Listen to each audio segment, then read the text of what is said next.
na lê sệt hin khô đan hò hi lung gila na ngày tua na gel khaim Krista dia izat ve chaga banga pa be bang thom hawa na khaim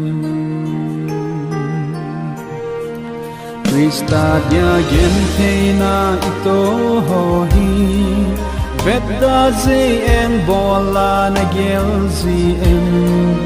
Bang sit ze hin kho a dung banga Lung han le sit na a na gel zi en Gelung paten gel sin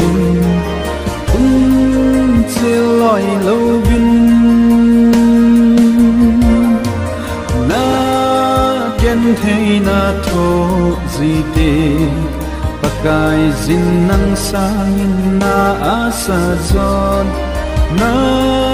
nat a he mil ngai po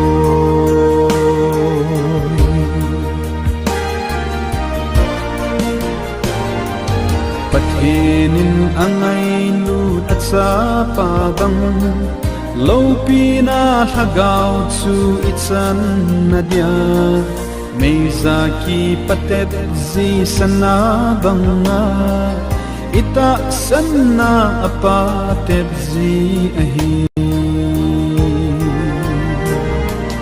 Lo tho mi atoga luta mudin Kine magot tui hamasale nukha Tho hat na tom pana anga bangin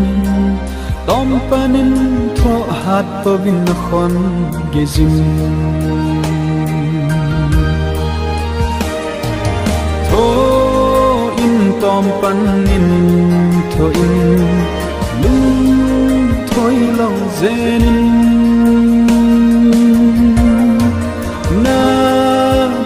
Thei na tho zi te pakai zin nang sangin na asa zon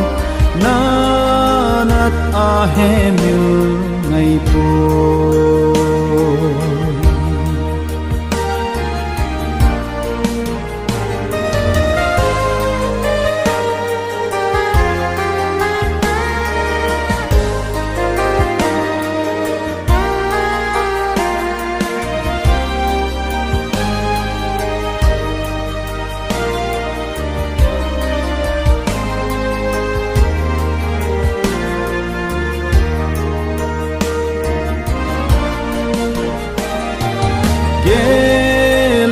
Paten gelung sin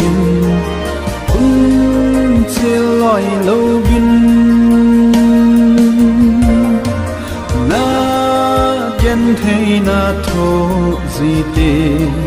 pakai zin nang sang na asa zon na nat a he mil ngai po